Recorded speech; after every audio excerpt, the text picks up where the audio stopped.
sauc Kaspars Rimša, esmu SIA Samskip pamatdarbības struktūra vienības vadītājs. Uzņēmumā mēs nodarbojamies ar multimodālajiem pārvadājumiem Eiropā un Skandināvijā. Vēlējāmies izmantot Scania elektrisko kravas automašīnu, jo Eiropā pieprasījums pēc emisiju samazinājuma aug. Klientu iespējas atļauties arī aug, tamdēļ arī vēlamies saprast savus iespējas, savu infrastruktūru, vai mēs jau esam tam gatavi un piemēroti. Scania elektriskai kravas automašīnai izvēlējāmies specifisku maršrutu Rīgas apvidū, tā kā dīzeļa automašīnām te ir diezgan smagi apstākļi, vēlējāmies saprast, kā ar to tiek galā elektroauto. Lieta, ko varam secināt, noteikti elektroauto attīstās lielos tempos un arī kravas elektroautomašīnas ir attīstījušās strauji.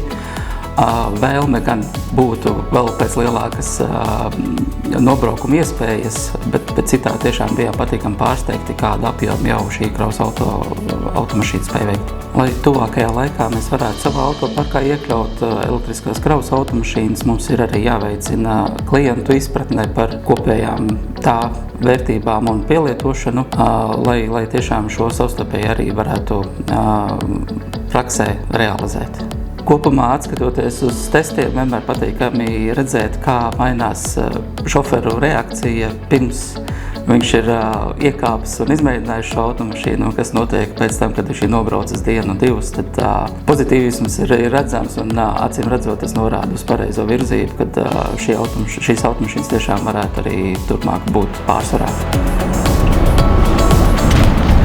Меня зовут Эдуард, я работаю в компании Samskip почти уже 4 года. Я очень обрадовался, когда мне предложили на тест эту машину. Я никогда на таком не ездил, и для меня был это такой экспириенс. Маршрут у меня был центр и в Кеково, туда и обратно.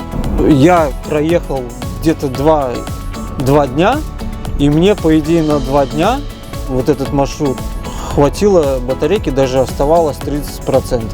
В локальном типе езды на этом электромобиле полностью она подходит, но не для дальних рейсов. Большой плюс электромобиля то, что бесплатные дороги. Вот, к примеру, Палаты виньетку покупать, она как бы нужна, но она бесплатна для электромобиля.